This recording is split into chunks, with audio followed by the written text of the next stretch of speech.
Hello student, आप सबका स्वागत करता हूं मैं फ्यूचर सीरीज इंस्टीट्यूट के यूट्यूब चैनल पे। जवाहर नवोदय विद्यालय का एग्ज़ाम 24 फरवरी को होने वाला है क्लास 9th के लिए। उसी के रिगार्डिंग हम लोग वीडियो सीरीज लेके आए हैं आपके लिए, जिसमें हम लोग बात करेंगे पिछले सालों में कुछ पेपर्स और मॉडल पेपर्स। आज बात कर रहे हैं 2020 में जो जवाहर नवोदय विद्यालय का पेपर हुआ था 9th क्लास के लिए, उसमें जो मैथमेटिक्स का पोर्शन आया था, मैथ्स के जो क्वेश्चन आए थे उनके बारे में बात करेंगे। इस वीडियो में हम बात करने वाले हैं अच्छे सारे क्वेश्चंस की और साथ में शॉर्ट ट्रिक्स की कि इस शॉर्ट ट्रिक से हम लोग सारे क्वेश्चंस को कैसे बना पाएंगे और विद इन टाइम कैसे बना पाएंगे। बच्चों को पेपर में सब कुछ क्वेश्चन आते हुए भी पूरा अटेंड नहीं कर पाते क्योंकि उनके पास शॉर्ट ट्रिक्स नहीं होती, उनके पास टेक्निक नहीं होती कि वो एग्ज़ाम को अटेंड कैसे कर पाएंगे। पहले बता दूं, बहुत ही इजी मैथमेटिक्स इसमें आती है, तो आपको बिल्कुल डरना नहीं है। स्टार्ट करते हैं पहले क्वेश्चन से। बहुत ही अच्छे क्वेश्चन हैं और बहुत ही ईजी क्वेश्चन हैं गाइस। मैथ्स का पहला क्वेश्चन 31 नंबर पे आया था 2020 के अंदर। इसके अंदर क्या है देखिए, which of the following is not true. कौन सा कथन सत्य नहीं है। मुझे असत्य कथन को छांटना है, जो नॉट ट्रू उस कथन को छांटना है, तो मुझे देखना पड़ेगा। देखिए यहाँ पे क्या है, 8/7 प्लस 3/5, 3/8 प्लस 8/7। अब यहाँ पे चेक करना है कि ये स्टेटमेंट सही है या सो गाइस एक यहाँ छोटा सा मिसप्रिंट है, यहाँ 5 है आपका, ओके, यानी सेम नंबर है दोनों। मैं आपको बोलूँ इसको इस ढंग से समझने के बजाय मैं बोलूँ 3+2 और 2+3, क्या आंसर सेम नहीं आएगा? यदि इसका आंसर यहाँ पे 5 आ रहा है और इसका उत्तर भी 5 आ रहा है तो इट मीन्स यहाँ पे सेम नंबर है दोनों, बस दोनों की जगह चेंज कर रहा हूँ, बट बीच में सिंबल सेम है प्लस का। तो प्लस में यदि कोई नंबर है और उनका जगह हम प्लेस चेंज कर दें तो कोई फर्क नहीं पड़ता आंसर पे। तो पहला स्टेटमेंट तो एकदम सही है। दूसरे स्टेटमेंट की बात करते हैं। एक दे रखा है 8/7 डिवाइड बाय 3/8 और इसके आगे दे रखा है 8/7 गुणा 8/3।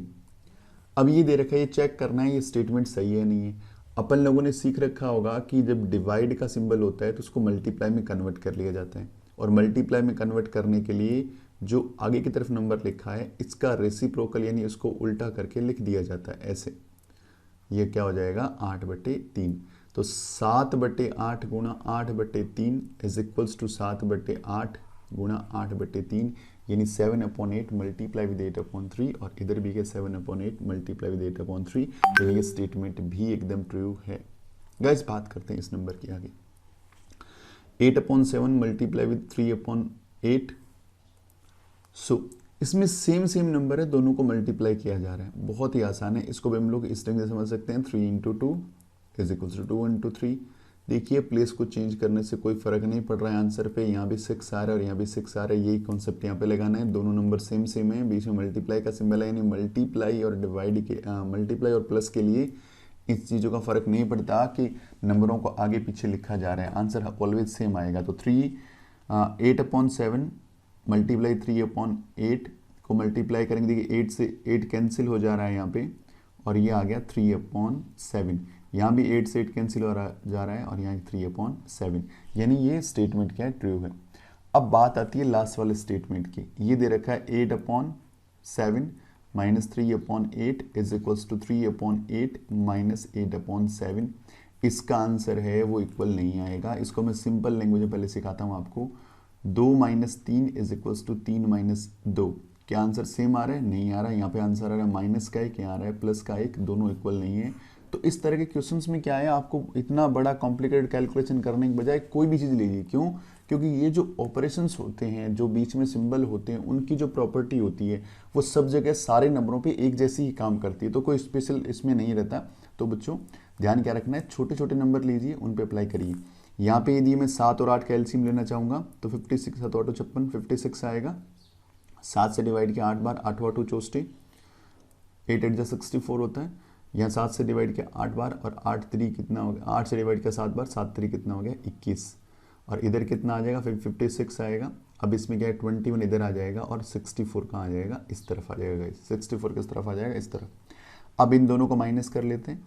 तो अगला स्टेटमेंट बात करते हैं हम लोग। तो इसमें क्या आ जाएगा, यहाँ आ जाएगा 4 और यहाँ आ जाएगा 3, 43/56, और यहाँ पे क्या आ जाएगा माइनस का 43 अपॉन में 56।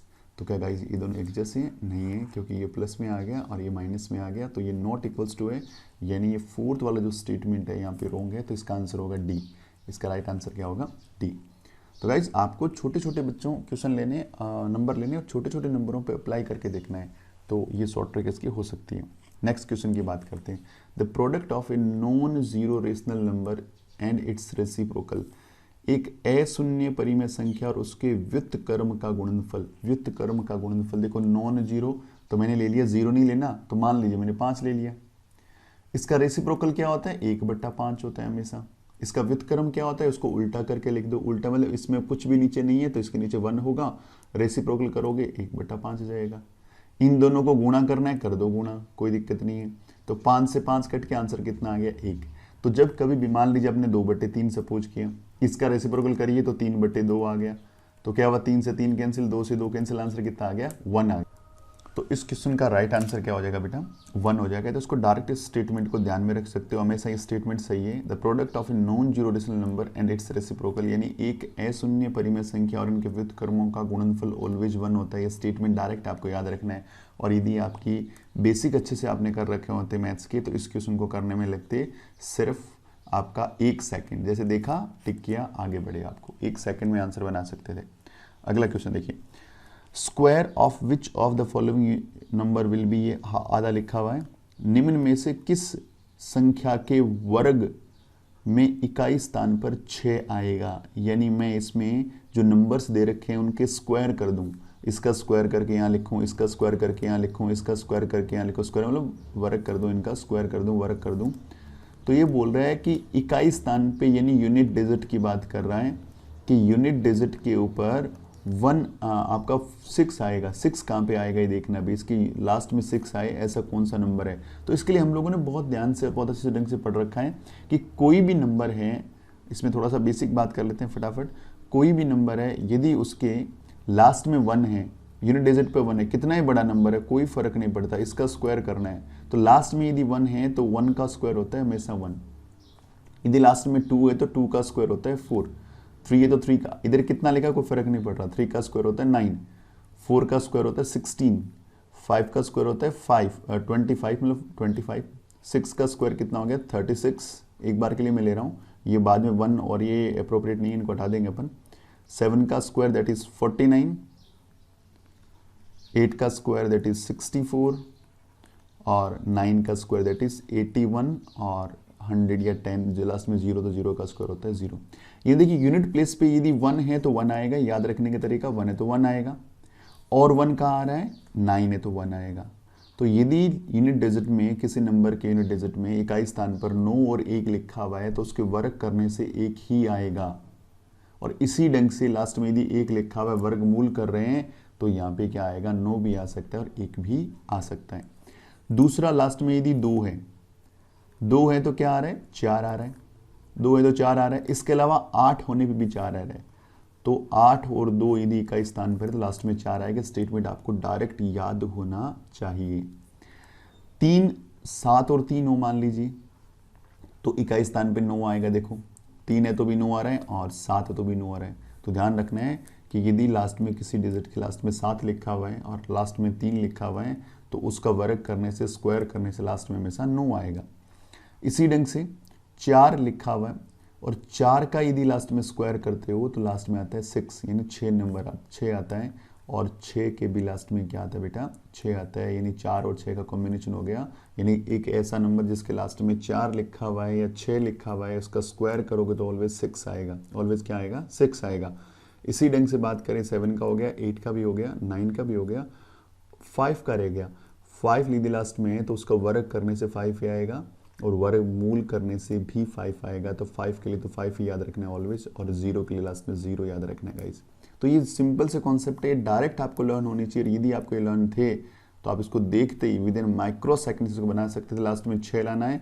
देखिए 8 से क्या आता है हमें पता है 4 आता है, 2 से क्या आता है 4 आता है, 5 से क्या आता है 5 आता है। ये सारे ऑप्शन मेरे नहीं होंगे, 24 मेरा आंसर हो जाएगा। लास्ट में 4 है तो एक स्थान पे क्या आएगा 6 आएगा, यूनिट डिजिट पे कितना आएगा 6 आएगा। तो ये भी डायरेक्ट आपको स्टेटमेंट जो बेसिक ऑफ स्क्वायर हैं वो उनको लर्न करना है और मैंने वीडियो इसी चैनल पे डाल रखा है, आप स्क्वायर के वीडियोस देखिए, क्यूब के वीडियोस देखिए, पावर एंड एक्सपोनेंट के वीडियोस देखिए, वो सारे छोटे छोटे वीडियोस बना रखे हैं, उनमें जो बेसिक मैंने पढ़ा रखा है उतना सा आप पढ़ लीजिए, इस तरह का पेपर आप बना पाएंगे और बहुत जल्दी बना पाएंगे। चलते हैं नेक्स्ट क्वेश्चन की तरफ। ये देखिए, ये भी सिंपल एक स्टेटमेंट है, इसमें कुछ भी नहीं करना। हाउ मेनी, स्पेलिंग सही नहीं है, how many natural number exist between square of 28 and 29, 28 and 29, 28 और 29 के वर्ग के बीच कितनी प्राकृत संख्याएं स्थित है, यानी कितने नेचुरल नंबर वहां पे हैं। इस तरह का जब भी नंबर आए तो छोटे वाले नंबर का डबल कर दो, 28 का डबल कर दो, सीधा सा 28 का डबल किया, उत्तर आ गया 56। यदि मुझे बेसिक तैयार है तो इसका आंसर देखते मैं क्या कर दूंगा, 56। क्या है इसका बेसिक, बात करते हैं।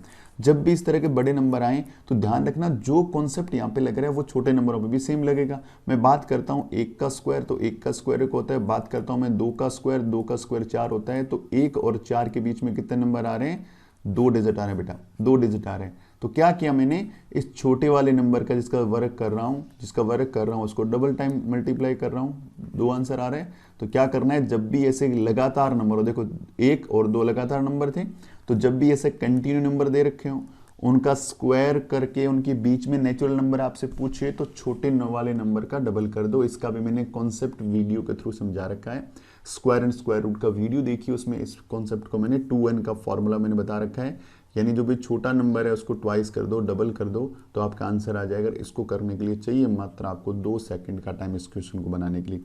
बढ़ते हैं नेक्स्ट क्वेश्चन की तरफ।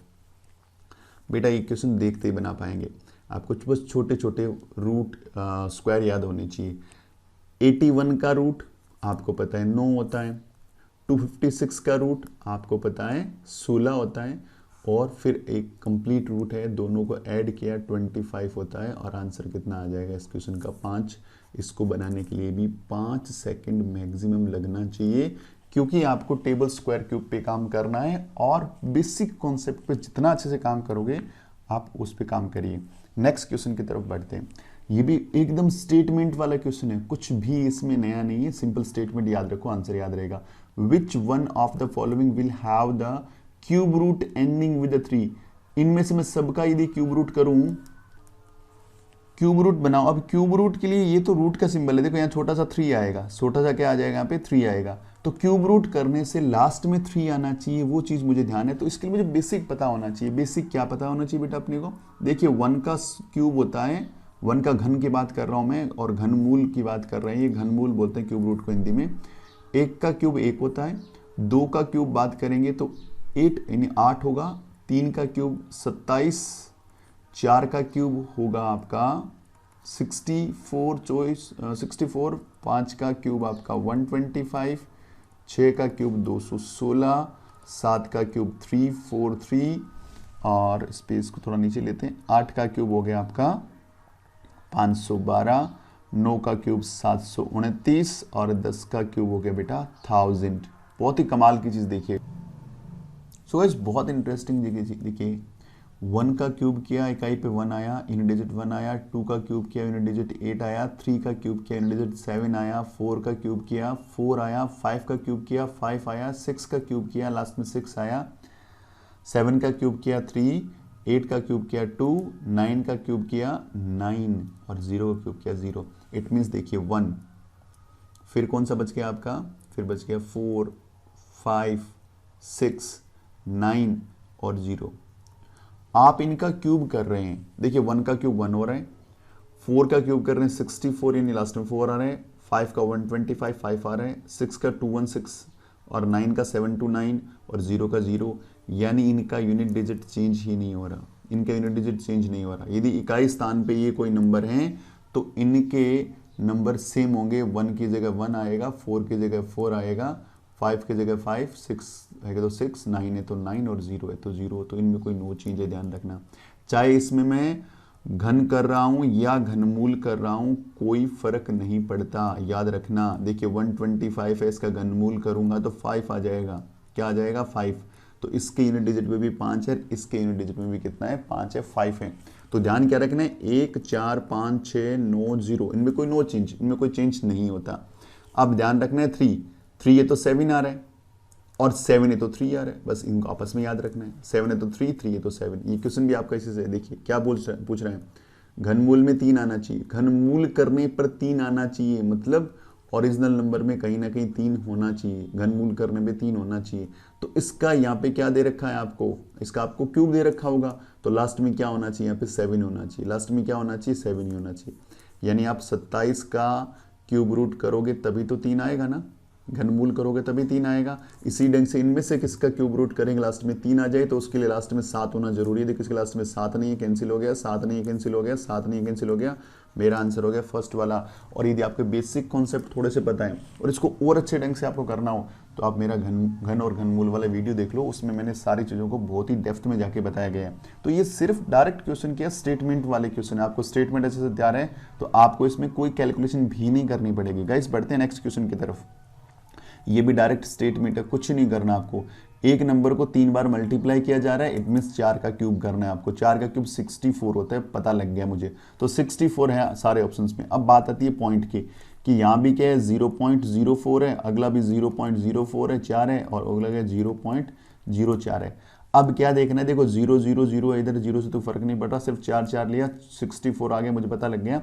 पॉइंट के बाद 2 नंबर, पॉइंट के बाद 2 नंबर, पॉइंट के बाद 2 नंबर, तो टोटल पॉइंट के बाद हो गए 2 + 2 + 2 6 नंबर। तो इधर 0 पॉइंट, यहाँ पे 6 नंबर होने चाहिए। तो देखो 64 तो आई, 4 0 और लगा दो इधर, तो ये हो जाएगा मेरा राइट आंसर। यानी 6 डिजिट होने चाहिए इधर, क्योंकि यहाँ पे 2 डिजिट हैं। तो यहाँ पे 6 डिजिट नहीं दिख रहे, हटा दो, यहाँ नहीं दिख रहे, हटा दो, यहाँ नहीं दिख रहे, हटा दो, देखते आंसर लगा दोगे आप डी वाला। 5 सेकंड का आंसर है, 5 सेकंड का क्वेश्चन है, देखते ही कर पाएंगे, क्योंकि हमें पता है कि पॉइंट के बाद 2 नंबर, पॉइंट के बाद 2 नंबर, पॉइंट के बाद 2 नंबर, क्यूब में क्या होता है, पॉइंट हमेशा 3 गुना हो जाता है। यदि मुझे मान लीजिए 1.2 का क्यूब करना है तो इसका आंसर होता है 1728 होता है, क्योंकि मुझे 12 का क्यूब याद है। अब पॉइंट के बाद 1 नंबर है, 1 को 3 से गुणा कर दो तो ये आ जाएगा, 3 नंबर के बाद पॉइंट 1.728। इसी ढंग से क्या था, ये 0.04 था, इसका मुझे क्यूब करना था। पॉइंट के बाद 2 नंबर है, 2 को 3 गुणा कर दो, यानी पॉइंट के बाद 6 नंबर चाहिए मुझे, तो 4 2 0 लगा देंगे, एक आ जाएगा 64। तो राइट आंसर हो गया D, within micro second बना पाएंगे। बढ़ते हैं नेक्स्ट क्वेश्चन की तरफ। देखिए, the least number by which 81 be divided to make a perfect cube, वह न्यूनतम संख्या जिससे 81 को भाग देने पर पूर्ण घन बन जाए। और घन बनने का मतलब 3 3 के पेयर कंप्लीट होने चाहिए। 81 मैंने लिया और इसका मैंने क्या किया, फैक्टर निकालना स्टार्ट किया। 81 में बेटा क्या हो रहा है कि इसके फैक्टर निकालिए, पहले 3 का भाग लगाएंगे तो 27 आ जाएगा, फिर 3 का भाग लगाएंगे हम लोग तो 9 आ जाएगा, फिर 3 का भाग लगाएंगे 3, फिर 3 का भाग लगाएंगे 1। अब मुझे देखना है कि यहाँ पे मुझे क्यूब, उसको क्यूब परफेक्ट क्यूब बनाना है, तो 3 3 का पेयर कहाँ बन रहा है, ये बन रहा है, देखो एक पेयर बन गया यहाँ पे। तो अब यहाँ पे ये 3 एक्स्ट्रा बच गया, तो ये एक्स्ट्रा 3 बच गया। तो ध्यान रखना, जब कभी भी भाग देना हो, डिवाइड करना हो, तो जो जो चीज़ें एक्स्ट्रा बच जाती है उन सबको वहाँ से हटाना पड़ेगा। देखो 3 × 3 × 3 × 3, ये एक्चुअली 81 है ये। अब मुझे क्या करना पड़ेगा, देखो यहाँ पेयर बन रहा है, ये पेयर में नहीं आ रहा, 3 3 का पेयर बनाना होता है घन के लिए, और वर्ग के लिए 2 2 के पेयर बनाने होते हैं। इसको यहाँ से रिमूव करना है, इसका मतलब इसमें यदि मैं 3 का डिवाइड कर दूँ तो ये बन जाएगा, पेयर कंप्लीट बन गया, तो इधर भी 3 का डिवाइड करना पड़ेगा, तो इसका राइट आंसर हो जाएगा 3। ध्यान रखना, इस क्वेश्चन का राइट आंसर क्या है, 3। यदि आपसे पूछ लेता मल्टीप्लाई, इसकी जगह डिवाइड में मल्टीप्लाई होता, गुणा पूछ लेता किससे गुणा किया जाए, तो देखियो 1 3 तुम्हारे पास है, तुम्हें इसको कंप्लीट करने के लिए 2 3 और लगाने पड़ेंगे। जो भी डिजिट दे रखी हो, 2 बार दे रखी हो तो 1 बार और यूज करना पड़ेगा, 1 बार दे रखी हो 2 बार और यूज करना पड़ेगा। तो इसका आंसर हो जाता 3 3 जा 9, इसका उत्तर हो जाता 9। कितना उत्तर होता है 9। इसका भी वीडियो जो बना रखा है मैंने घन एंड घनमूल का, उसको अगर देखिए बेसिक कॉन्सेप्ट क्लियर हो जाएंगे। अगला क्वेश्चन की तरफ बढ़ते हैं। स्टैंडर्ड फॉर्मेट, देखते ही चुटकी मारते बना सकते हैं। स्टैंडर्ड फॉर्मेट या मानक रूप का मतलब होता है, पहला जो भी नंबर यहाँ पे लिखा आपने, उसके बाद पॉइंट लगाइए, उसके बाद आगे का नंबर लिखिए, यानी 1 नंबर के बाद पॉइंट होना चाहिए। तो यहाँ पे देखो, पहले तो 1 नंबर के बाद पॉइंट में ये बात नहीं मान रहा, ये 2 नंबर के बाद पॉइंट है, हटा दो इसको, ये तो स्टैंडर्ड फॉर्मेट में है ही नहीं। अब फिलहाल इस नंबर में कहीं भी पॉइंट तो है नहीं मेरे पास, 1 2 3 4 5 0 है, तो 1 2 3 4 5 0 लगा दिया। पॉइंट है नहीं तो पॉइंट कहाँ से लाएं भाई, किसी भी नंबर में जब पॉइंट नहीं होता तो एकदम उसके एंड में यहाँ पॉइंट होता है, हमेशा याद रखना, हमेशा एंड पॉइंट यहाँ होता है।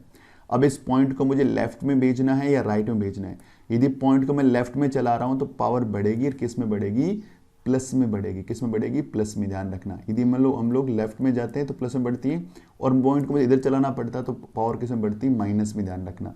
तो इसमें मुझे लेफ्ट में जाना पड़ेगा, पावर प्लस में, सारी प्लस में, तो कंफ्यूजन है ही नहीं।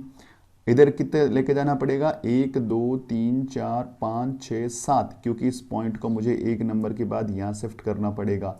तो ये हो जाएगा 1.23। आगे ये 0 लिखूँ ना लिखूँ एक ही बात है, तो इतना रहेगा, और 10 की पावर हो जाएगी 7। तो ये इसका राइट आंसर हो गया। बहुत ही आसान था, 5 सेकंड का क्वेश्चन था। बढ़ते हैं नेक्स्ट क्वेश्चन की तरफ। ये एक्सपोनेंट पावर का क्वेश्चन है, घातांक का क्वेश्चन है, बहुत इजी है, देखते बना सकते हो, कोई दिक्कत नहीं है। सबसे पहला कॉन्सेप्ट देखो, z मल्टीप्लाई z की पावर 2 की होल पावर -4। सबसे पहले पावर की पावर मल्टीप्लाई होती है, हमें पता होना चाहिए। तो ये आ गया z, और ये मल्टीप्लाई होके हो गया z की पावर क्या हो जाएगी, 4 दूआ 8, और minus plus minus into plus minus होता है तो माइनस का 8। तो z की पावर यहाँ यदि आपको नहीं दिख रहा तो z इंटू जेड की पावर -8 ये हो गया।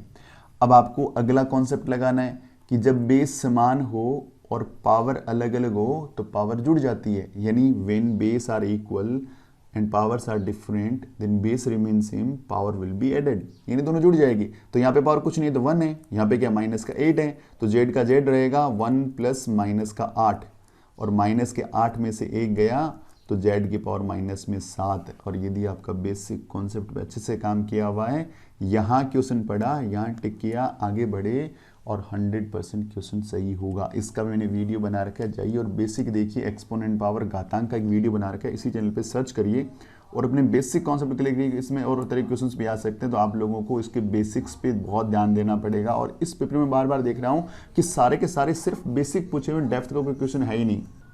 बढ़ते नेक्स्ट क्वेश्चन की तरफ। तो इसका नेक्स्ट क्वेश्चन है ये वाला, बहुत ईजी सा क्वेश्चन है। In a family 10 persons purchase ration for 15 days. एक घर में 10 लोग हैं और 15 दिन का राशन खरीद लेते हैं। परिवार में 10 लोग हैं, 15 राशन खरीद लिया। 5 guest join the family from the first day. और जैसे ही राशन लेके ये बाजार गए थे, राशन लिया, घर पहुंचे, घर पहुंचते ही भाई साहब 5 मेहमान आ गए, 5 नए लोग इसमें और आ गए। पहले लोग थे 10, अब लोग हो गए 15। ध्यान रखना, ये राशन कितने दिन चलेगा, how long will the ration last. तो बेटा क्या करना था, देखिए सिंपली, पहले सपोज करें कि राशन टोटल था कितना, राशन था 10 लोगों का राशन था 15 दिनों के लिए। कितना था, 15 दिनों के लिए 10 लोगों का राशन। और उसमें क्या हुआ, ये टोटल राशन आ गया मेरे पास। राशन तो कम ज़्यादा नहीं हो रहा ना, तो राशन तो अब भी उतना ही रहना है।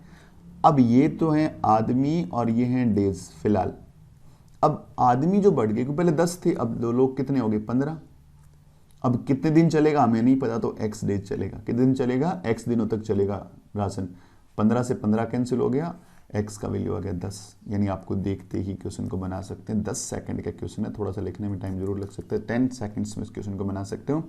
और इसका भी मैंने एक वीडियो बना रखा है, वीडियो सीरीज में जाइए और वीडियो देखिए, ताकि आप जान पाएँ कि किस तरह के इन क्वेश्चन को हैंडल किया। टाइम एंड वर्क का मैंने वीडियो बना रखा है, आप उस पर जाइए, समय और कार्य, और उस वीडियो को ध्यान से 2-3 बार 5 बार देखिए, ताकि आपके बेसिक कॉन्सेप्ट क्लियर हो। क्योंकि इसमें यदि हार्ड क्वेश्चन भी आए तो आप कर पाएंगे आराम से। अगले क्वेश्चन की तरफ बढ़ते हैं।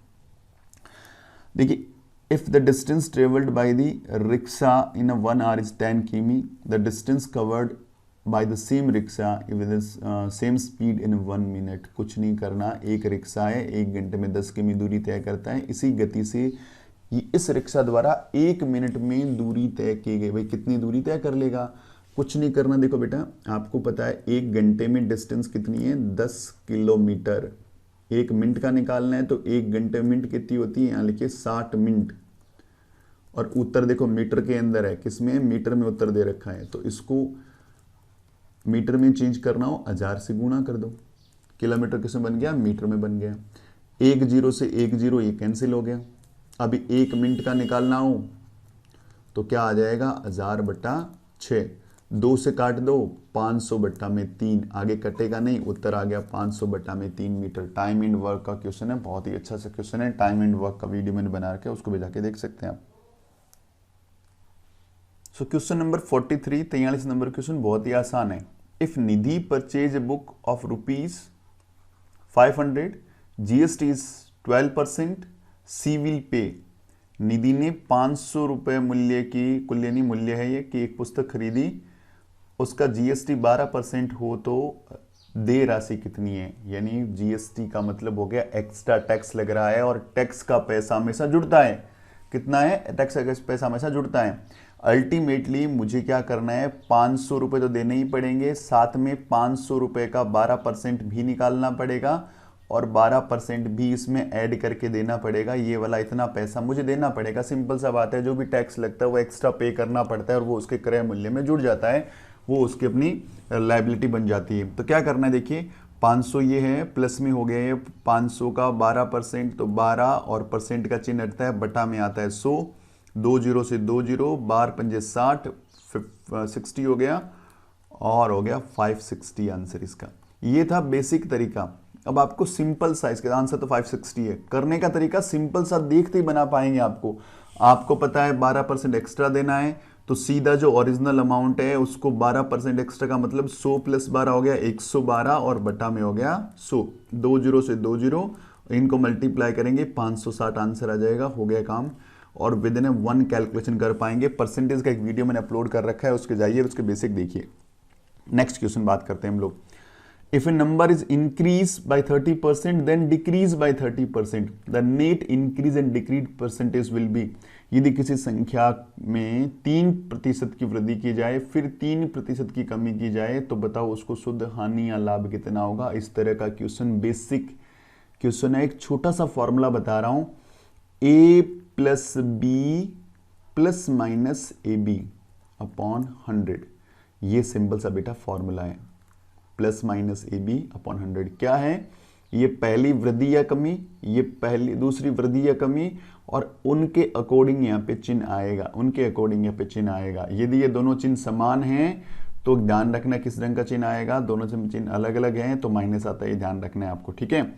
देखिए अब वृद्धि की गई, यानी पहले 30% वृद्धि यानी प्लस का 30% हुआ, फिर क्या हुआ, माइनस कमी की गई, माइनस का 30% हुआ, और प्लस माइनस बेटा क्या होता है, माइनस होता है, ध्यान रखना। सेम सिंबल है तो प्लस आएगा यहाँ पे, डिफरेंट सिंबल है तो माइनस आएगा, सीधा से याद रखना है।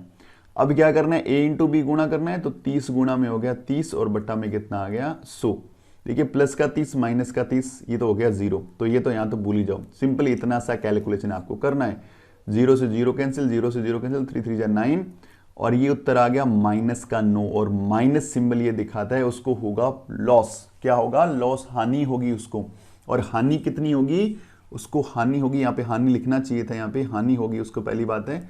और कितना प्रतिशत की, 9% की हानि होगी, 9% की हानि होगी। तो सिंपल सा इस तरह का जब क्वेश्चन आए कि सेम नंबर से बढ़ा रहे हैं, सेम नंबर से कम कर रहे हैं, बच्चे देखते ही बोलते हैं इसका आंसर तो 0 आएगा, 0 नहीं आएगा। इन दोनों को स्क्वायर मल्टीप्लाई करिए और डिवाइड कर दीजिए 100 से, तो आपका आंसर आ जाएगा गाइस। और इस तरह के ट्रांजैक्शन में हमेशा हानि होती है, लॉस होता है। जब ये सेम दे रखा हो, पहले इंक्रीज कर दिया फिर डिक्रीज कर दिया, तो ऑलवेज को क्या होगा, लॉस होगा। तो इस बात का विशेष ध्यान रखें, बहुत ही अच्छा क्वेश्चन था। नेक्स्ट क्वेश्चन की तरफ बढ़ते हैं।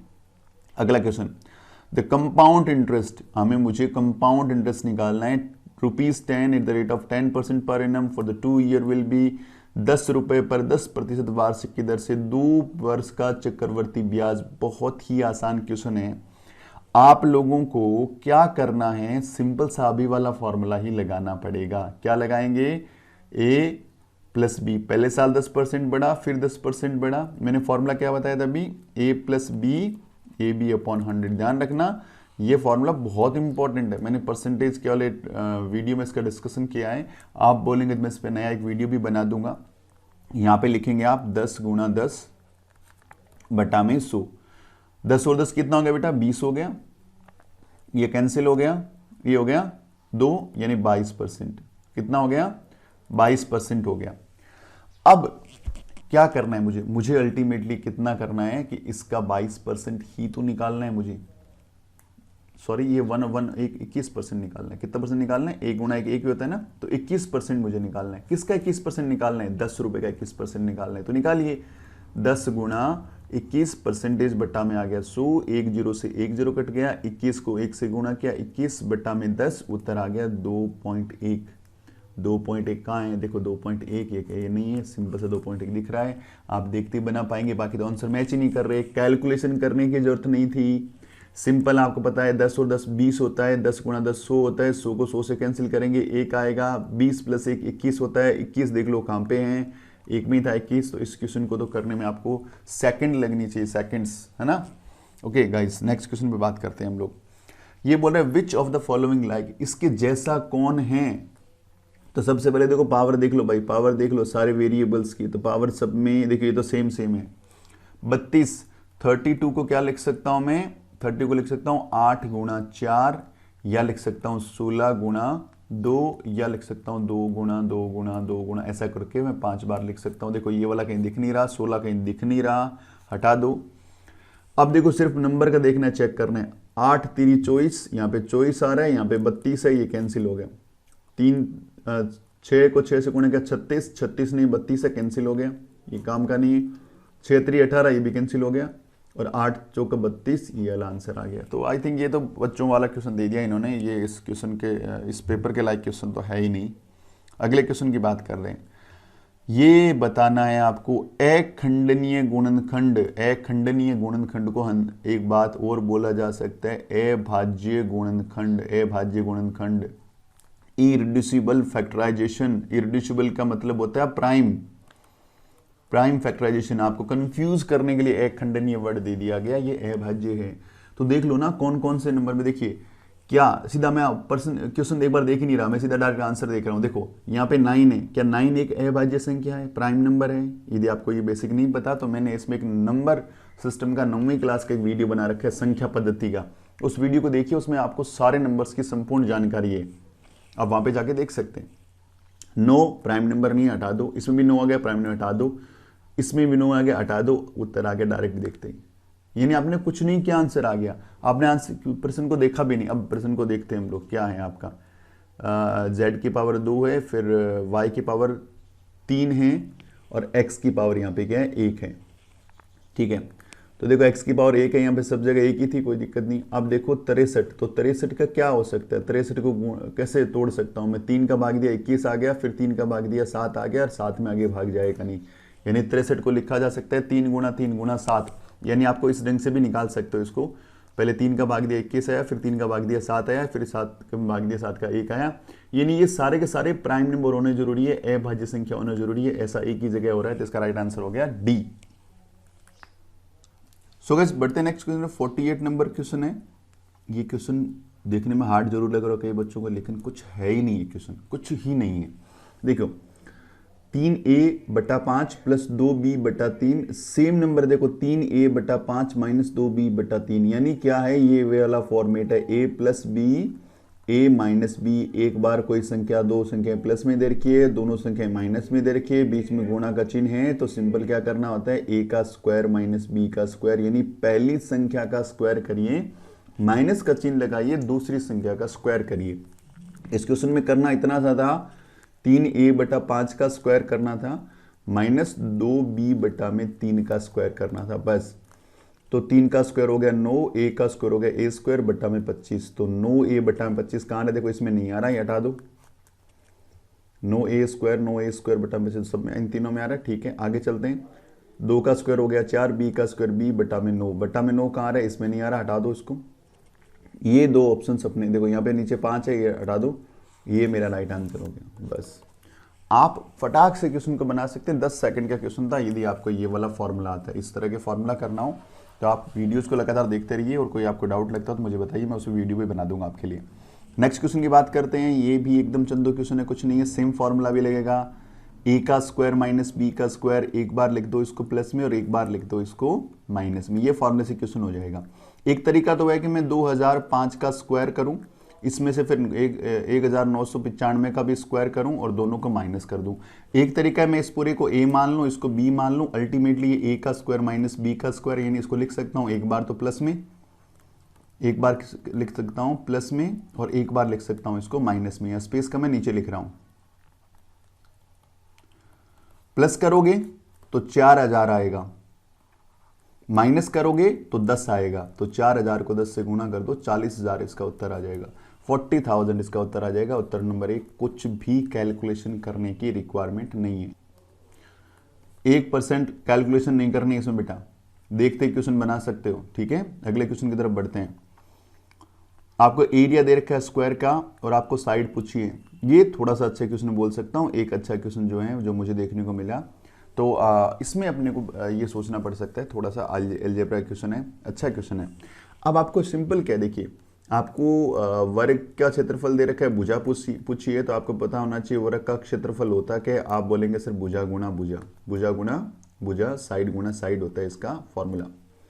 तो अल्टीमेटली मैं यहाँ पे देखूं कि किसका स्क्वायर करूं कि ये आ जाए, यही तो क्वेश्चन है, इनमें से किसका स्क्वायर करूं कि ये आ जाए। यानी अल्टीमेटली ये चारों ऑप्शन में से किसी एक का स्क्वायर है। यानी भुजा ये दे रखी है, क्षेत्रफल दे रखा है, यदि भुजा मान लीजिए क्षेत्रफल मान लीजिए 16 दे रखा है, तो अल्टीमेटली भुजा क्या 4 होनी चाहिए, तो 4 का स्क्वायर करके 16 आता है। अब मुझे देखना है, इसमें दिमाग थोड़ा सा लगाना है। देखिए दोनों ही चिन्ह प्लस के हैं, तो माइनस वाला उत्तर नहीं होगा, हटा दो उसको। दोनों ही चिन्ह प्लस के, माइनस वाला उत्तर नहीं होगा, हटा दो इसको, दोनों हट गए। अब देखो x की पावर भी 2 है, y की पावर भी 2 है, और मैं कर रहा हूं स्क्वायर। स्क्वायर करना पड़ेगा ना इनमें से, तो स्क्वायर करूंगा तो उसकी यदि पावर पहले से ही 2 रहेगी तो 2 का स्क्वायर तो 4 हो जाएगा। तो यहाँ पे ये वाला ऑप्शन भी नहीं होगा, इसका उत्तर हो जाएगा सिंपल ये वाला। आपने देखा और देखते बना दिया, कोई भी मिडिल टर्म स्प्लिट करने की जरूरत नहीं है, ये डायरेक्ट ट्रिक है, ध्यान रखना है आपको।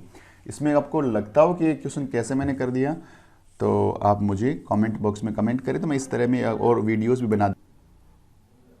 क्वेश्चन नंबर 51, सिर्फ कैलकुलेशन करना है, देख के डरना नहीं है क्वेश्चन को। 3x माइनस में 4 अंदर 64 माइनस x बराबर 10 दे रखा है। सिंपल कैलकुलेशन करना है, जैसा क्वेश्चन बोल रहा है चलते रहो। 3x अंदर मल्टीप्लाई कर दिया, 64 6 4 चौक 16, हाथ पाई 1, 24 25, 256, माइनस माइनस प्लस हो गया, तो प्लस का हो गया 4x बराबर हो गया 10। ये x है 3x, ये भी x है, दोनों को जोड़ देंगे 7x, क्योंकि x x जुड़ जाएगा। ये 256 उधर चला जाएगा, तो ये हो जाएगा 10 प्लस में 256, तो 7x बराबर हो गया 266। अब इसमें 7 का भाग लगा दो, तो 266 बट्टा में 7। आप भाग कैसे लगाते हो आप पे डिपेंड करता है। 7 3 हो गया 21, और फिर बच गया 5, 7 और 56, 38 इस क्वेश्चन का राइट आंसर हो गया। x का वैल्यू 38। बस कैलकुलेशन करनी है यहाँ, डेफिनेटली थोड़ा सा ये कैलकुलेटिव पार्ट है इसमें, तो इसमें आपको 30 सेकंड या 1 मिनट भी लगे तो कोई दिक्कत वाली बात नहीं है। कोई कॉन्सेप्ट इसमें है नहीं, सिंपल आपको ध्यान रखना है, कैलकुलेशन करनी है, जैसा इसमें क्वेश्चन में गिवन होता है वैसे आपको आंसर को। बढ़ते हैं नेक्स्ट क्वेश्चन की तरफ। Okay, the present age of father is 3 time then its son. यानी आज जो फादर की, वर्तमान में जो पिता की आयु है, पुत्र की आयु की 3 गुना है। आफ्टर 3 ईयर्स, 3 साल बाद, age of father will be 7 year more than the twice of the age of his son. यानी 3 साल बाद क्या होने वाला है, उसके फादर की एज बच्चे की एज की 2 गुने से 7 ज्यादा हो जाएगी। What is the percentage of son. देखो बेटा, इस क्वेश्चन को आप तरीके से भी, फॉर्मेट से भी कर सकते हो, लेकिन मैं बोलूंगा कुछ नहीं करना, ऑप्शन उठाइए, करिए, ऑप्शन उठाइए और करिए। आपसे लास्ट में पूछा कि पुत्र की वर्तमान आयु, ये पुत्र है और ये सपोज पिता है, ये फादर है आपका और ये आपका सन है। पुत्र की वर्तमान आयु पूछिए, पहले ऑप्शन को पिक करता हूं, 8 मान लेता हूं। पहला स्टेटमेंट क्या है, परसेंटेज में फादर 3 गुना बढ़ा है, 3 टाइम्स बढ़ा है, 3 गुना बढ़ा है, तो 8 3 24 साल का फादर है। अब क्या बोल रहे हैं, आफ्टर 3 साल बाद ये 11 साल का हो जाएगा, 3 साल बाद ये 27 साल का हो जाएगा। अब क्या बोल रहे हैं, डबल से कितना अधिक, 7 वर्ष अधिक, तो इसका डबल करो, 11 का डबल करोगे तो 11 दूआ 22। क्या 22 में 7 जोड़ने पे 27 आ रहे हैं, नहीं आ रहा, 29 आ रहा है, तो ये ऑप्शन तो हट गया, यानी 8 यहाँ पे नहीं होगा, पहला ऑप्शन एलिमिनेट हो गया, हटा दो इसको। अब 9 को पिक करो, पुत्र यदि 9 साल का है और 9 3 27, तो पिताजी कितने साल के होंगे, 27 साल के हो जाएंगे, पिताजी हो जाएंगे 27 साल के। 3 साल बाद, 3 साल बाद ये हो जाएंगे 12 साल के, और ये 3 साल बाद हो जाएंगे 30 साल के। अब इसमें डबल करो इसका, तो ये हो गया डबल, और इसमें जोड़ो 7, क्या 30 आ रहा है, तो 6 12 दुआ 24, 24 और 7 कितना हो गया, 24 और 7 31 होता है, 31 30 के बराबर नहीं आ रहा, ये हटा दो, पिताजी पुत्र की आयु सेट नहीं बैठ रही। आगे ले लो, इधर 10 ले लो, इसको पुत्र को, पिताजी हो जाएंगे 30 साल के, 3 साल बाद ये 13 साल के हो जाएंगे, ये 3 साल बाद 33 साल के हो जाएंगे। अब ये देखो 13 दूआ 26 गुणा करो, 13 दूआ 26 प्लस में 7 क्या 33 आ रहा है, तो 13 दूआ 26, 26 प्लस 7, हाँ बेटा ये 33 हो रहा है, यानी 33 बराबर 33, ऑप्शन फिट बैठ गया, मेरा आंसर हिट हो गया, मेरा आंसर 10 हो गया, सी इसका राइट आंसर हो गया। इस तरह के क्वेश्चन में कोई एक्स वाई लेने की जरूरत नहीं है, एक्स वाई लेके भी मैं बता सकता था, लेकिन आपको बता रहा हूं मैं आपको, डायरेक्ट वो करिए ना जिससे आप क्वेश्चन को कर पाए, बना पाए एकदम इजीली। आपको कोई कॉन्सेप्ट नहीं आता, कोई जरूरत नहीं है पिता में ये एक्स मानो वाई मानो, कुछ मत मानो, जो दे रखा है वो मानो और क्वेश्चन को कर लो बस। और एकदम राइट अप्रोच है, कोई टेंशन नहीं है। थोड़ा सा ये टाइम टेकिंग जरूर है, लेकिन कुछ क्वेश्चन ऐसे भी है जिनमें 2-2 सेकंड का टाइम लग रहा है, तो इस पे लगाइए आप आराम से, 1 मिनट लगाइए, 1.5 मिनट लगाइए, इस तरह के एक ही क्वेश्चन तो आना है। चलिए नेक्स्ट क्वेश्चन की तरफ बात करते हैं। इस क्वेश्चन के बारे में बोलूंगा, ये क्वेश्चन भी थोड़ा सा कैलकुलेटिव जरूर है। 6 के 5 क्रमागत गुणजों का योग दे रखा है, sum of the 5 consecutive multiple of 6। भाई देखो भाई 6 के मल्टीपल है, हमें नहीं पता 6 के मल्टीपल है, तो मैं ले लूँ 6x, अपने आप में 6 का मल्टीपल हो गया ना। अगला नंबर 5 लगातार है, तो अगला नंबर होगा 6x प्लस 6 होगा। इसके अगला नंबर क्या होगा, 6x प्लस 12 होगा। इसका अगला नंबर क्या होगा, 6x प्लस 18 होगा। और इसका अगला नंबर क्या होगा, 6x प्लस 24 होगा। ध्यान रखना, ये पहला नंबर, ये दूसरा नंबर, ये तीसरा नंबर, ये चौथा नंबर और ये 5वां नंबर, और सबका जोड़ कितना, 2040। देखो भाई कॉन्सेप्ट में थोड़ा सा कॉन्सेप्चुअल क्वेश्चन है, ध्यान रखें। अब देखो एक्स एक्स वाले जोड़ लो, 6x 1 बार, 2 बार, 3 बार, 4 बार और 5 बार, तो 6 पंजे 30x उत्तर आ गया। सबसे छोटा नंबर 6x है, सबसे बड़ा नंबर है 6x प्लस 24। ध्यान रखना, क्योंकि हर एक में 6 से का डिफरेंस होना चाहिए, इसलिए मैंने इसमें 6 जोड़ दिया, इसमें 12 जोड़ दिया, इसमें 18 जोड़ दिया और इसमें 24 जोड़ दिया, क्योंकि इसी सीक्वेंस से आगे क्वेश्चन चलता है हमेशा। अब जोड़ लो इनको नंबर को, 6 और 12 18, 18 18 36, 36 और 24 60 हो गया, बराबर हो गया 2040। अब 60 को उधर भेज दो, तो 30x बराबर हो गया 2040 में से 60 माइनस कर देंगे तो आ जाएगा, ये नीचे लिख देते हैं 1980, ये हो जाएगा 30x। 0 से 0 काट दो बेटा, 3 से काट दो, 6 3 18, 6 3 18, 66 आ गया। तो सबसे x का वैल्यू 6 आ गया। अब सबसे छोटा नंबर निकालना हो तो 6 को 6 से गुणा कर दें, सबसे बड़ा नंबर निकालना हो तो 6x प्लस 24 सबसे बड़ा नंबर है, सबसे बड़ा नंबर इसने पूछा है, तो x की जगह लिख दूंगा 66, प्लस में क्या कर दूंगा 24, 6 छंग कितना हो जाएगा बेटा, 6 छंग 36, हाथ पाई 3, 36 और 3 39, 996, प्लस में आ जाएगा 24, दोनों को जोड़ करेंगे 420। तो सबसे बड़ा नंबर आ गया 420 और सबसे छोटा नंबर आ गया 396, यानी 396, और फिर इसमें 6 जोड़ेंगे, फिर 6 जोड़ेंगे, इस तरह से 5 डिजिट को जोड़ने से नंबर क्या आ जाएगा 2040। तो सबसे बड़ा नंबर हो गया 420। इसमें भी कोई मैंने बेसिक कॉन्सेप्ट कुछ नहीं बताया, जैसा इसने बोला वैसा करके दिखाया आपको। कैलकुलेशन जरूर है इस क्वेश्चन में, बट एक आधी क्वेश्चन तो कैलकुलेट करिए। अगले क्वेश्चन की तरफ बढ़ते हैं, बात करते हैं। ए भी कैलकुलेटिव है, कुछ नहीं करना इसमें। 15 added to the product of y and 3 we get 54। y और 13 के गुणनफल, ये भाई y, ये 13, ये आ गया गुणनफल, दोनों को जो गुणा कर दिया गुणनफल आ गया। 15 जोड़ने पर 15 जोड़ दिया, कितना मिल रहा है, ये मिल रहा है 54। बस जैसा बोल रहे हैं वैसा लिख दो, 15 को यहाँ भेज दो, तो 13y बराबर हो गया 54 माइनस 15, 54 माइनस में 15 करेंगे कितना आ जाएगा 39। 13y बराबर 39, 13 39, y का वैल्यू आ गया 3, इसका राइट आंसर हो गया 3। कुछ नहीं करना, सिंपल जैसा बोल रहे वैसे करके आगे बढ़ना है। नेक्स्ट क्वेश्चन की तरफ बढ़ते हैं। एक चतुर्भुज के 4 कोण आपको दे रखे हैं, सबसे बड़ा कोण पता करना है। देखते देखते ही पता लग रहा है सबसे बड़ा कोण 6 वाला होगा, कोई दिक्कत नहीं है। चतुर्भुज नाम दे रखा है, तो चतुर्भुज के चारों कोणों का जोड़ होता है 360। और यदि आपको इसके बेसिक नहीं बता तो मैंने चतुर्भुज पे क्वाड्रिलेटरल पे वीडियो डाल रखा रिसेंटली, तो जाइए और बेसिक पढ़िए बढ़िया ढंग से, है ना। तो चतुर्भुज के चारों कोणों का जोड़ होता है 360। यहाँ पे कोण दे रखे हैं अनुपात में, तो आपको करना कुछ नहीं होता, सिंपल अनुपात को जोड़िए। तो 3 + 4 + 5 + 6 इनको जोड़िए, तो ये हो गया 7, 7 और 5 12 और 18। गुणा डिवाइड कर दीजिए सारों के जोड़ से और गुणा कर दीजिए। सबसे बड़ा पूछा है तो बड़े वाले नंबर से, सबसे छोटा पूछा तो 3 से गुणा कर देता, कुछ नहीं है। देखिए बेटा इसको काटिए 3 बार और 3 से इसको काटिए, उत्तर आ गया 120। कोई x y z लेने की जरूरत नहीं है, देखो ना बनाओ फटाफट विद इन माइक्रो सेकंड। अगले क्वेश्चन की बात कर रहे हैं। In a quadrilateral ABCD, A B दे रखा है 6 सेंटीमीटर का, सी डी दे रखा है 8 सेंटीमीटर का, सम ऑफ एंगल ए और डी। देखो एक क्वाड्रिलेटरल कैसा ही बना लो, एक चतुर्भुज कैसा ही बना लो, इसमें दो भुजाएं दे रखी है, इसको मान लो ए, इसको मान लो बी, सी और डी। आपका क्या दे रखा है, ए बी दे रखा है 6 और सी डी के अंदर दे रखा है 8 सेंटीमीटर आपको दे रखा है, 8 सेंटीमीटर आपको बेटा दे रखा है।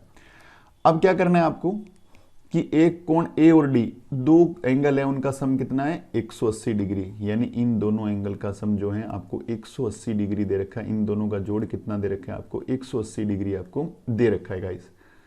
अब आपको ये बताना है कि बताओ ये कौन सी आकृति ये होने वाली है, बताना है आपको। तो अब यहाँ पे अब देखो इसमें थोड़ा सा कॉन्सेप्ट पता होना चाहिए आप लोगों को। देखो पहली बात है कि जैसा ये क्वेश्चन मुझे दिखा रहा है उसके अकॉर्डिंग मुझे देखने को क्या मिल रहा है, एक तो दो पास के कोणों का जोड़ 180 होता है। और ये कब होता है, जब इसे बोलते हैं एडजेसेंट एंगल, हिंदी में बोलते हैं आसन कोण। ध्यान रखना, बेसिक इसके अच्छे से आने चाहिए आपको। आसन कोणों का जोड़ 180, तो इसका मतलब ये दोनों लाइनें एक दूसरे के समानांतर होगी, पैरेलल होगी, यानी इसमें A B parallel to C D है, ये कंफर्म है। A B parallel to C D है, डीसी बोल दूं, एक ही बात है, कोई फर्क तो वैसे पड़ता नहीं है। ठीक है, पैरेलल है। एक भुजाओं का जोड़ा पैरेलल मुझे पता लग गया क्योंकि 180 इन्होंने दे रखा था। ठीक है, तो भुजाएं आपस में आमने सामने भुजाएं समानांतर, इसमें भी होती है, इसमें होती है, सब में ही होती है भाई। तो ये कॉन्सेप्ट पता लग गया कि हाँ ये सब में होती है, अब इनको अलग नहीं कर सकता मैं। अब देखो बात करते हैं पैरेललोग्राम की। भाई इसमें आमने सामने की भुजाएं बराबर होती है, अपोजिट साइड्स आर इक्वल, लेकिन यहाँ पे साइड 8 है, यहाँ पे साइड 6 है, तो हट गया, पैरेललोग्राम नहीं है। ठीक है, और ये नीचे वाले दोनों तो वैसे भी हट गए, कुछ करे बगैर भी हट गए, यदि आप ढंग से देखेंगे। देखो स्क्वायर हो या वर्ग, बात करें हिंदी में, रोम्बस हो या समचतुर्भुज, इसमें सारी भुजाएं बराबर होती है। क्या 6 और 8 बराबर है? नहीं है बराबर। तो ये दोनों ऑप्शन तो देखते ही काट दो। आपको तो इनमें से ट्रेपेजियम और पैरेललोग्राम में से चूज करना था, समानांतर और समलंब में चूज करना था। तो ये अब ये बच गया ट्रेपेजियम में ऐसा हो सकता है, समलंब चतुर्भुज में ऐसा हो सकता है कि ये दोनों भुजाएं अलग अलग साइज की हो, कोई फर्क नहीं पड़ता। मुझे तो एक जोड़ा पैरेलल चाहिए होता है, भुजाओं का एक जोड़ा समानांतर होना चाहिए, और ये समानांतर है, देखते ही बोलूंगा ये ट्रेपेजियम है। इस क्वेश्चन का आंसर क्या हो जाएगा? ट्रेपेजियम समलंब चतुर्भुज का उत्तर हो जाएगा। इस तरह के क्वेश्चंस को ढंग से बनाने के लिए आप लोगों को सारी की सारी जो क्वाड्रिलेटरल है, जो भी चतुर्भुज होते हैं जितने भी, उन सारों की प्रॉपर्टी आनी चाहिए। ठीक है, चलिए नेक्स्ट क्वेश्चन की तरफ। यदि एक समचतुर्भुज रोम्बस की बात कर रहा है, एक विकर्ण उसकी भुजा के बराबर है, इक्वल टू इट्स साइड्स, यानी इसका डायगोनल, एक रोम्बस मैंने बनाया, ये रोम्बस मैंने बनाया, रोम्बस की खास बात सारी भुजाएं बराबर। अब ये बोल रहे मैं डायगोनल खींच रहा हूं, यदि ये 3 सेंटीमीटर है, 3 है, ये बोल रहा है ये जो डायगोनल है, जो विकर्ण जो मैं खींच रहा हूं, विकर्ण जो खींच रहा हूं, ये भी 3 सेंटीमीटर है, ये भी कितना है? 3 सेंटीमीटर है। तो आप देखेंगे ये जो छोटा त्रिभुज है, ये जो छोटा त्रिभुज है, ये भी बन गया इक्विलेटरल ट्रायंगल, यानी समबाहु त्रिभुज, 3 3 3। ठीक है, इसको देखो, ये भी क्या बन गया? एक इक्विलेटरल ट्रायंगल, समबाहु त्रिभुज। तो पूरा का पूरा समचतुर्भुज 2 समबाहु त्रिभुज में बंट गया, 2 इक्विलेटरल ट्रायंगल में डिस्ट्रीब्यूट हो गया। तो बेटा ये दोनों में क्या खास बात है? इक्विलेटरल ट्रायंगल के यानी समचतुर्भुज के सारे के सम त्रिभुज, जो अपना समद्विबाहु त्रिभुज होता है, समबाहु त्रिभुज होता है, उसमें सारे के सारे जो कोण होते हैं वो 60-60 डिग्री के होते हैं। तो ये कोण भी 60 डिग्री, ये कोण भी 60 डिग्री, ये कोण भी 60 डिग्री, इधर ये कोण भी 60 डिग्री, ये कोण भी 60 डिग्री, ये कोण भी 60 डिग्री। पूछा क्या है? इसका बड़ा कोण पूछा है, किसका? इस क्वाड्रिलेटरल का सबसे बड़ा कोण। तो देखो ये 60 और 60 कितना हो गया? 120। ये कोण 120 डिग्री का, ये कोण 120 डिग्री का, ये कोण 60 डिग्री का, ये कोण 60 डिग्री का। तो सबसे बड़ा कोण कितने डिग्री का हो गया? 120 डिग्री का। कॉन्सेप्ट को ध्यान में रखते हुए ध्यान रखना, यदि आपको कॉन्सेप्ट आता है तो उसको देखते 120 आप आंसर लगा सकते हो, डायरेक्ट इसका आंसर लर्न भी कर सकते हो। ये आंसर ये हमेशा यही होता है, हमेशा ये इसका आंसर होता है। बात करते हैं आगे। The diagonals of rhombus, rhombus का डायगोनल दे रखे हैं, 2 डायगोनल दे रखे हैं, एरिया पूछा है, तो एरिया का फॉर्मूला होता है 1/2 विकर्ण पहला गुणा विकर्ण दूसरा, ये इसका सूत्र होता है। डायगोनल 1 इंटू डायगोनल 2, तो 1/2, डायगोनल 1 है 5, डायगोनल 2 है 7, काटा 7 से 3.5 और 3.5 पंजा कितना हो गया? कितना हो गया? 17.5 हो गया बेटा। बहुत ही आसानी से इसको बना सकते हो, सिंपल कैलकुलेशन करनी है, इसका आंसर हो गया 17.5। आगे चलते हैं हम लोग। The area of larger triangle that can be fitted into the rectangle if the length इसकी दे रखी है L यूनिट और विड्थ दे रखी है B यूनिट, लंबाई इसकी L इकाई है, चौड़ाई इसकी B इकाई है, एक आयत में समाहित होने वाले सबसे बड़े त्रिभुज का क्षेत्रफल। अब आपको लगाना है दिमाग कि भाई सबसे बड़ा त्रिभुज कैसे बन सकता है। भाई सबसे बड़ा त्रिभुज यानी ये इसका आधार बड़ा लो, तो ये भुजा को मैं आधार मान लेता हूं क्योंकि सबसे बड़ी भुजा मुझे लग रही है। और ये इसकी जो देखो त्रिभुज का क्षेत्रफल होता है 1/2 आधार गुणा ऊंचाई, आधार गुणा ऊंचाई यानी 1/2 बेस इंटू हाइट। तो इसमें यदि ये दोनों बड़ी बड़ी लूंगा तभी तो आंसर बड़ा आएगा, और तो कुछ तरीका नहीं है, हाफ का तो कुछ कर नहीं सकता मैं। तो बेस मैंने बड़ा ले लिया यानी इसको मैं बोल देता हूँ L, और ये जो हाइट है ये मान लीजिए B है। यहाँ पे 90 डिग्री एंगल बनता है, मुझे पता होना चाहिए, ये हाइट इसकी ये मानी जाएगी, ये ऊंचाई मानी जाएगी इसकी आयत की, ये ऊंचाई सेम त्रिभुज में भी काम आ जाएगी। अब त्रिभुज चाहे आप यहाँ पे ऐसा बनाओ, चाहे आप त्रिभुज यहाँ पे ऐसा बनाओ, चाहे त्रिभुज आप यहाँ पे ऐसा बनाओ, और या फिर इसके लाइन में डायगोनल खींच के ऐसा बना दो, सारे त्रिभुजों का एरिया बराबर ही होगा क्योंकि ये दोनों क्या है, पैरेलल लाइन है। और आपको एक पता होना चाहिए कि दो पैरेलल लाइन के बीच में जो भी त्रिभुज बनते हैं जिनका आधार समान हो तो उनका एरिया भी हमेशा क्या होता है बेटा, इक्वल होता है। तो इसका एरिया निकालना हो, एरिया का फॉर्मूला होता है 1/2, आधार इसका L है, ऊंचाई इसकी B है, तो उत्तर आ गया LB/2, L इंटू B बट्टा में 2, तो L इंटू B बट्टा में 2 देखो यहाँ पे नहीं है, यहाँ पे नहीं है, यहाँ पे नहीं है, उत्तर आ गया बस ये वाला। बहुत ही आसान क्वेश्चन था, बेसिक कॉन्सेप्ट आपको आता है तो विद इन 5 to 10 सेकेंड आप इसको बना पाएंगे। लास्ट क्वेश्चन की बात करते हैं, मैथमेटिक्स का लास्ट क्वेश्चन है। 360 meter cube water is used to irrigate rectangular field of length इतना centimeter 40 meter and width 18 meter. The height of the water level in the field will be. 40 meter लंबे और 18 metre चौड़े आयताकार खेत के अंदर 360, ये नहीं है डिग्री नहीं है, 360 मीटर क्यूब जल की सिंचाई की जाती है। तो जल स्तर की ऊंचाई बताइए। तो जल स्तर की ऊंचाई पता करनी है, मतलब मुझे यहाँ पे उस जो फील्ड है उसको क्यूबॉइड मानना पड़ेगा, घनाभ मानना पड़ेगा कि घनाभाकार हो गया। फील्ड आपको दे रखा था, थोड़ा थोड़ा पानी मैंने यहाँ पे क्या कर दिया, होल्ड कर दिया। तो पानी सपोज इतनी हाइट पे मान लीजिए होल्ड हो गया, इतनी हाइट पे पानी होल्ड हो गया, तो अब ये क्या बन गया बेटा, क्यूबॉइड बन गया। और क्यूबॉइड के अंदर हमेशा क्या होता है कि जो पानी होता है वो उसके आयतन में आता है। किस में आता है, आयतन में आता है, वॉल्यूम में आता है। और आयतन का फॉर्मूला होता है LBH बराबर हो गया वॉल्यूम। L की जगह कितना दे रखा है इन्होंने, 40 दे रखा है, B की जगह इन्होंने 18 दे रखा है, H हाइट मुझसे पूछिए और वॉल्यूम क्या दे रखा है, इसको मैं डायरेक्ट वॉल्यूम में ही काम में ले लूंगा, मीटर क्यूब में दे रखा है। 0 से 0 कैंसिल हो गया, 18 से कैंसिल हो गया ये 2 बार, और H बराबर आ गया 2/4। 2 में 4 का भाग लगाऊंगा, काटूंगा 1/2, और 1/2 का मतलब होता है आधा। क्या मतलब होता है, आधा। तो यानी 0.5 इसका उत्तर आ गया। तो इस क्वेश्चन का आंसर हो गया 0.5। इसका राइट आंसर क्या हो गया, 0.5 हो गया।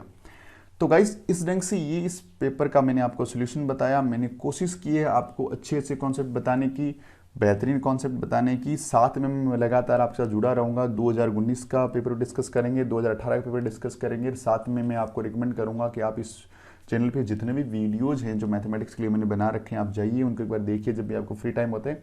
और आपको लगता हो कि कुछ कॉन्सेप्ट मुझे और आपको बताने चाहिए तो आप मुझे इस वीडियो के कमेंट बॉक्स में कमेंट करें, ताकि मैं आपके लिए और बेहतरीन वीडियोस बना सकूं, ताकि आपकी मैं अच्छे से हेल्प कर पाऊं। मैं आपसे प्रॉमिस करता हूं कि यदि आप लगातार वीडियोस देखते रहेंगे, अच्छे से पढ़ते रहेंगे, तो मैथ्स में आप 100% पूरा स्कोर कर लेंगे। ये मेरा प्रॉमिस है। बाकी सब्जेक्ट हम लोग टीच कराएंगे, उसमें बाकी सब्जेक्ट की बात करेंगे। फिलहाल मैथ्स की बात कर रहे हैं, मैथ्स में आपके पूरे में से पूरे नंबर आ जाएंगे। तो गाइस सबसे पहले तो वीडियो को देखने के लिए बहुत बहुत धन्यवाद। वीडियो को शेयर कर दें बच्चों के साथ, और यदि वीडियो अच्छा लगे तो उसको लाइक भी कर दें, और चैनल को सब्सक्राइब जरूर कर ले बोलूँगा मैं आपके लिए। मैं 24 को आपका एग्जाम है, 23 की नाइट तक आपके साथ में लगातार काम करता रहूँगा। आपके जो भी कमेंट्स होंगे, आप जिस भी टॉपिक पढ़ना चाहेंगे, मैं आपके लिए अच्छे वीडियोस लेके आता रहूँगा। बट ज़रूरी है कि ये लाभ सारे बच्चों को मिले, तो शेयर करने की जिम्मेदारी आप लोगों की है। मेरी जिम्मेदारी थी आप लोगों तक कंटेंट पहुँचाना, आपकी जिम्मेदारी है शेयर करना। आप अपनी रेस्पॉन्सिबिलिटी निभाइए और इस वीडियो से अपना फ़ायदा उठाइए, और मैं मेरी रेस्पॉन्सिबिलिटी निभाता हूँ, आपके लिए बहुत अच्छे और बेहतरीन वीडियोस लगातार लेके आता रहूँगा। तो again thanks for watching video. Paper के लिए wish you all the best, बढ़िया से तैयारी करिए।